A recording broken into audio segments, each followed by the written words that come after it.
नमस्कार दोस्तों, कैसे हैं आप। उम्मीद है कि आप अच्छे होंगे। आज हम बंगाल के गवर्नर, उसके बाद गवर्नर जनरल और भारत के वायसराय के बारे में जानेंगे। तो इसको पार्ट बाय पार्ट, छोटे छोटे पार्ट में लाकर आपको बताया जाएगा। तो आज सबसे पहले गवर्नर का बात होगा कि कैसे हुआ गवर्नर। तो गवर्नर जो बंगाल के गवर्नर होगा, फिर गवर्नर जनरल होगा, उसमें भारत के वायसराय होगा। तो गवर्नर जनरल कैसे हुआ गवर्नर जनरल।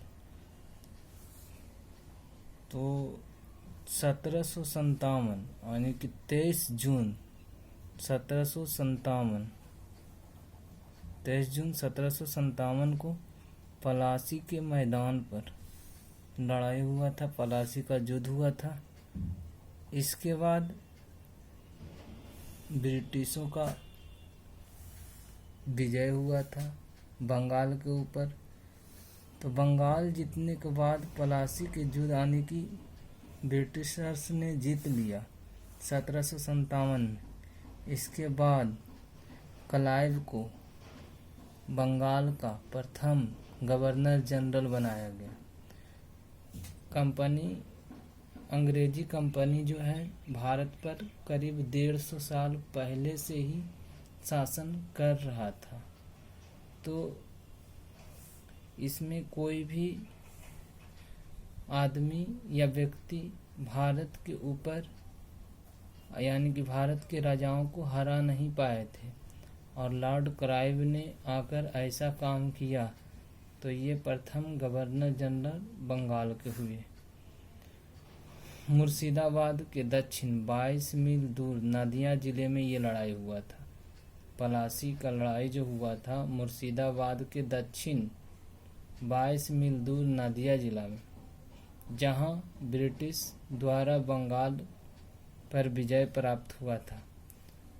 इसमें सिराजदौला जो बंगाल का नवाब था, वो रॉबर्ट क्लाइव के नेतृत्व में युद्ध लड़ा था और हार गया था। पराजित होने का कारण था इसके सेनापति मीर जाफर ने इसे धोखा दिया था। अच्छा, ये जो बंगाल के गवर्नर है सिराजदौला, लॉर्ड क्लाइव या रॉबर्ट क्लाइव उसी का नाम है, जो 2 बार बंगाल का गवर्नर जनरल होता है। प्रथम बार में 1757 से 1760, फिर 1765 से 1767, यानी 3 साल यहाँ और 2 साल यहाँ, तो टोटल 5 साल के लिए आता है। बट 2 फेज में, एक 1757 से 1760 और दूसरा 1765 से 1767 के लिए आता है। दूसरी बात जो आएगा 1765 से 67 तक, तो बक्सर के युद्ध होने के बाद, बक्सर की लड़ाई जो हेक्टर मुनरो के नेतृत्व में होता है, उसमें 3 भारतीय नवाब, संयुक्त नवाब मतलब संयुक्त रूप से पर उनकी पराजय होता है। जिसमें कौन कौन शामिल होते हैं, तब बंगाल के नवाब उस समय होते हैं मीर कासिम, अवध के नवाब होते हैं सुजाऊ दौला, और भारत के नवाब शाह आलम द्वितीय। संयुक्त सेना इन तीनों को मिलकर लड़ती है। काफ़ी भयानक लड़ाई होती है बक्सर के मैदान पर, और इसमें अंग्रेजी कंपनी की जीत हो जाती है, जिसमें आगे इतिहास में डिटेल तरीका से बताया जाएगा। उसमें कैसे जीता, कैसे क्या हुआ, सारा चीज़ बताया जाएगा। बट ये बक्सर के जीत के बाद, कंपनी का जब जीत होता है, तो बंगाल, बिहार, उड़ीसा की दीवानी कंपनी को मिल जाता है। ये बंगाल, बिहार, उड़ीसा की दीवानी का मतलब टैक्स वसूलने का अधिकार दे दिया जाता है। इसके बाद द्वैध शासन लगाया जाता है बंगाल के ऊपर। द्वैध शासन के मतलब अंग्रेजी कंपनी ने भारत के कुछ ही हिस्सा जीत पाया था, जिसमें बंगाल, अवध और नवाब हारे थे, बट इतना बड़ा क्षेत्र में अंग्रेजी कंपनी को राज करना, शासन चलाना बस की बात नहीं थी। इस कारण से अवध के नवाब को कुछ और बंगाल के नवाब और ये मुहरा के रूप में भारत के नवाब शाह आलम द्वितीय को बनाया गया, जिसमें नाम मात्र का नवाब के रूप में कार्य कर रहे शाह आलम द्वितीय का भी बात मानना था।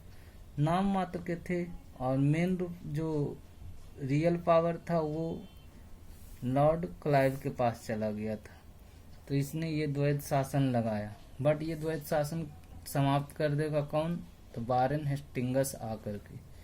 इसके बाद श्वेत विद्रोह हो जाता है। श्वेत विद्रोह का मतलब होता है श्वेतों के बीच में विद्रोह। श्वेतों का बीच में विद्रोह का मतलब केवल अंग्रेजी कंपनी के व्यक्तियों के बीच आपस में विद्रोह। क्यों होता है? तो दोहरा भत्ता बंद हो जाने के कारण। दोहरा भत्ता क्या है?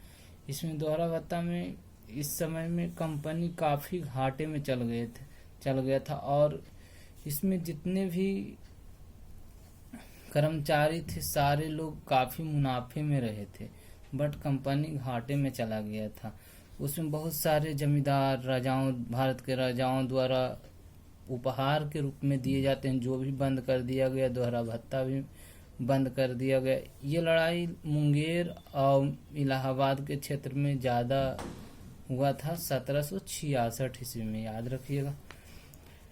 तो दूसरा बार बंगाल का गवर्नर बनकर आता है हॉलवेल 1760 में। हॉलवेल, हाँ दोस्तों, इसी के चलते हमारा मानना है कि ये तात्कालीन कारण था हॉलवेल घटना 1760 में जो हुआ था पलासी की लड़ाई के लिए। क्यों?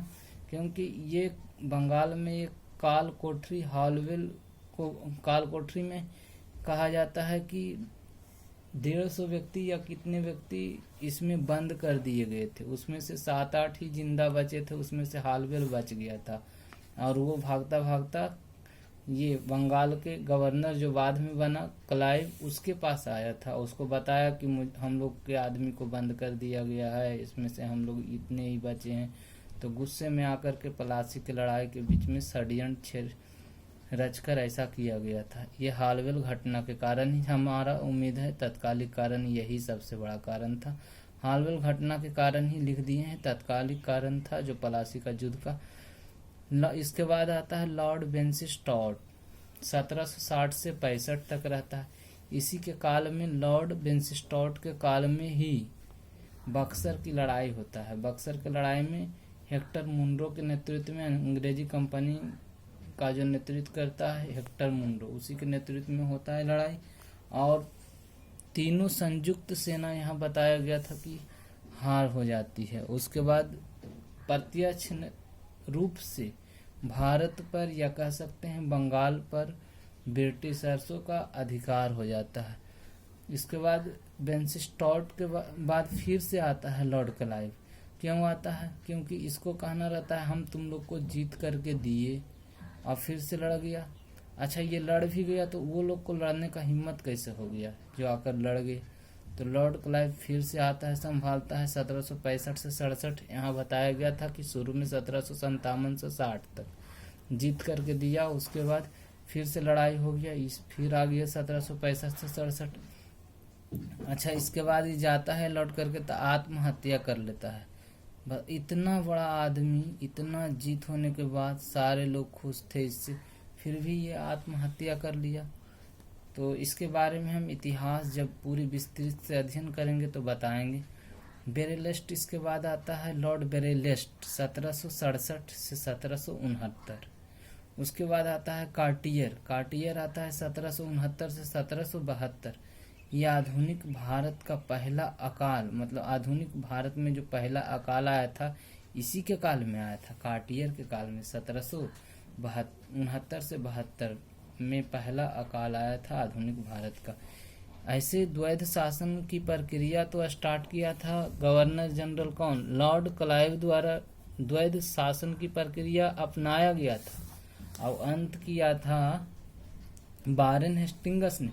बट द्वैध शासन का जनक कहा जाता है कार्टियर को। इसका पूरा नाम है ल्यूनियस कार्टियस। कार्टियस को कहा जाता है। इसके बाद आता है वारेन हेस्टिंगस।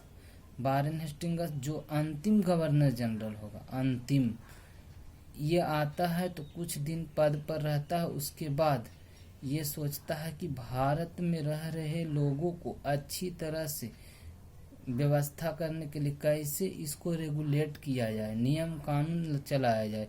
तो इसी के पर्पस से आया रेगुलेटिंग एक्ट 1773, जिसमें इसने द्वैध शासन प्रणाली को हटा दिया और बंगाल के गवर्नर के जगह पर बंगाल का गवर्नर जनरल का पद आया।